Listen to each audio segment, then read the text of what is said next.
Okay, guys, welcome back to the madness. So, new year, new project. We kind of left 2024 behind with working on the ancient Germanics. They are 70% done. I wanted to have 500 in total, and I got 350 painted. So they're not complete. The early part of the force is complete. The late part, the Gothic Saxon force, for fourth and fifth century, late Roman era stuff, is not complete. At some point, I will revisit and paint another 150 Goths and finish out that project, but not for 2025. So for 2025, as I alluded to, and as Triarius made a video on, the big project is going to be Historicon 2026, and it's going to be the Sicilian Wars or the Greco-Punic Wars, which are going to be centered, our project's going to be centered around the Battle of White Tunis, which was late 4th century. Agathocles, the tyrant of Syracuse, invades North Africa to bring the war to the Carthaginians as he's besieged in Syracuse by the Carthaginians. He's able to run a blockade. It's like super dramatic, but he brings the fight to the Carthaginian homeland for the first time in the wars.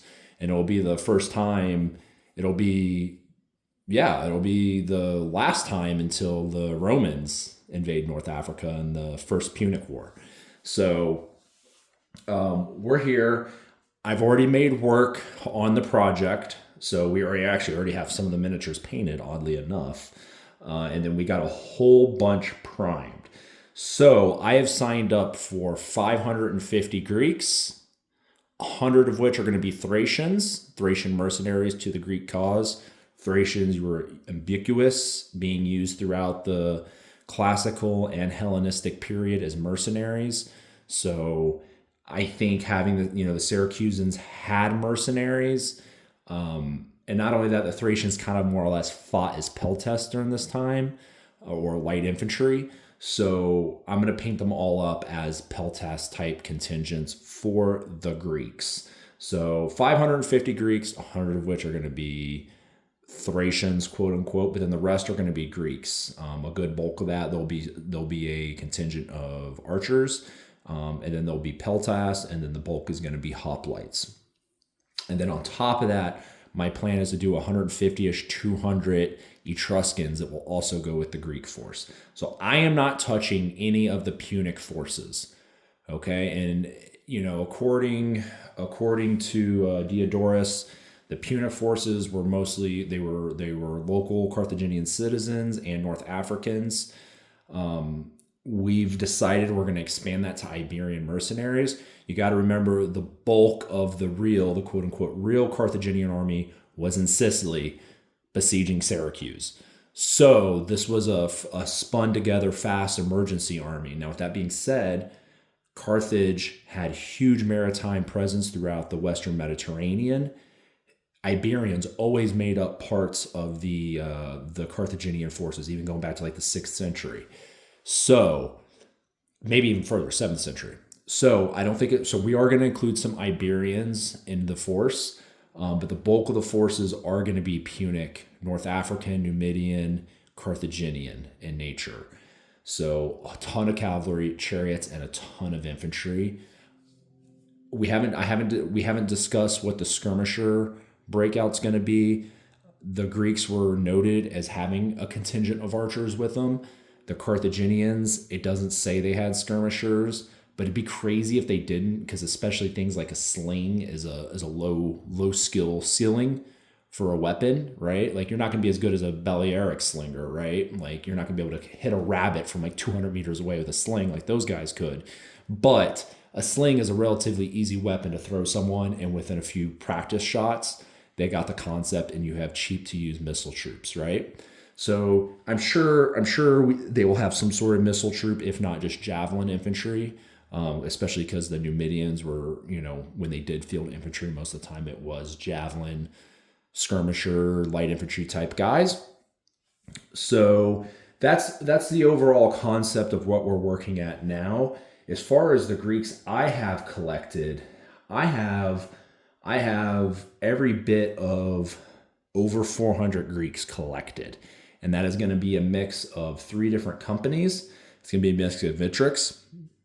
I got slightly over 100. I got 3. I got the I got the latest. I'll just start in order here. I got the latest set that they released a few months ago of hoplites. I got one of their old hoplite sets, and then I got one of their old unarmored and archer guys set. So it's one of their very, very first sets that they came out with. So we have those. That's like 110 miniatures or something, 116. And that's what's on the popsicle sticks before you. So 32 of them I have earmarked as light hoplites. I'll add 4 more metal figures to that to bring them up to 36, but they're going to be unarmored hoplites. And then 16 of those guys I converted to peltast. So they're going to have a mix of pelta shields, the crescent ones and the smaller round ones. And they have javelins. So note to you guys, always keep your old Victrix sprues from previous projects because you can use them to kit bash. That sprue, the sprues for the light unarmored hoplites do not come with javelins. But because I bought like 300 plastic Persians and I kept the sprues, I have a ton of javelin hands to draw from. So those guys got plussed up, and with pelta shields. So those guys got plussed up with javelins and pelta shields. So that'll be another unit of peltast. And then the set does come with 8 archers that you can't do anything with but create archers. So that'll go into the archer pile as well. So those guys are all on the popsicle sticks, fully assembled, cleaned, ready to be primed. And then the guys on the bottle caps are actually going to be foundry Thracians. So, and I'll go in and I'll show close-ups of what I have painted. Now the miniatures you can kind of see right there are actually 24 painted Thracians from Foundry that I did a couple of years ago. Well, almost 2 years ago now. So like April of 23. So before I signed on to the Battle of Strasbourg with Triarius, I was actually going to start painting Thracians/Greeks. And so that was the very first unit I had painted. But then I decided I was going to be part of the Strasbourg project, and I put all of that down and decided to spend a ass ton of money on miniatures for Strasbourg. So it is nice being able to do a project that I already have mostly collected. And then all of the bags you see there, that is the Foundry collection. Foundry/Thistle and Rose. There is 1 unit of Thistle and Rose hoplites and a Thistle and Rose command set. But what it's looking like is it's 1, 2, 3, 4, 5, 6 36-man units of hoplites. Like I said, mostly Foundry with 1 being Thistle and Rose. And then 2 16-man units of peltast, a 16-man archer unit, and a 16-man javelin unit. So, and 12 cavalry and 3 command bases of 5 miniatures each. So that's the bulk of the Greek forces. I will probably, I'm short a few figures for some of the hoplite units. Like each one's missing like 4. So I am going to have to buy like 20 to 30 more hoplites, which I probably will from like Lucid Eye and Crusader. All just because they got a few packs that fit really well with the Foundry. Excuse me. Sneeze there. Sorry again. Obviously, Lucid Eye is going to fit great with the Foundry because it's fucking Steve Sala. So that, no problems there. And Crusader just generally goes well with Steve Sala stuff anyways. So that's what we got. That's what we got planned. And then the Carthaginians, the Etruscans, I already have a good. That's a little bit trickier. I'm probably gonna have to do a separate video on the Etruscans. I have like 100 to 150 of them collected from the Agema Kickstarter like 4 years ago, and you can still buy them on Footsore's website. But I bought a lot of those guys for the Kickstarter, and I don't know if I'm gonna use them from this project. But I've also bought Etruscans from Gorgon miniatures, which were still sculpted by Steve Sala, and then also Aventine.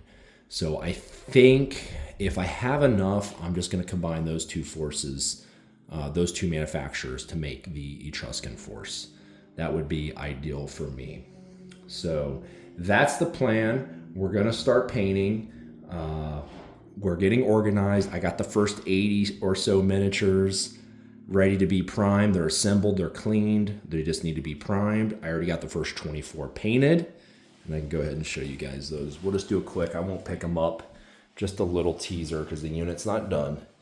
But as you can see, pretty colorful, kind of my deal there. So, and then this will be the other part of the unit. There's a few females in there, mostly javelin, a few sword armed guys in there, and like the odd person throwing a rock. So, and then these are just the plastic Victrix hoplites. We don't need to see those guys. But yeah, guys, so that's the project, starting off 2025 strong here. It's nice to be able to start a massive project and not have to buy anything to even get started or for a while. So won't have to be spending money besides the odd glue and paint that I need here and there. So that's really nice. Plus my wife will probably be pretty happy about that because the Strasbourg project was unexpected and it was expensive. So especially because the entire German contingent was metal too. So very expensive, and half of the Roman contingent. So, but anyways, guys, that's going to do it for me.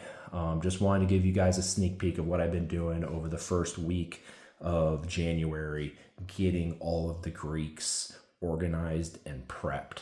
So until the next video, in which you should hopefully be seeing some completed Thracians, keep on painting.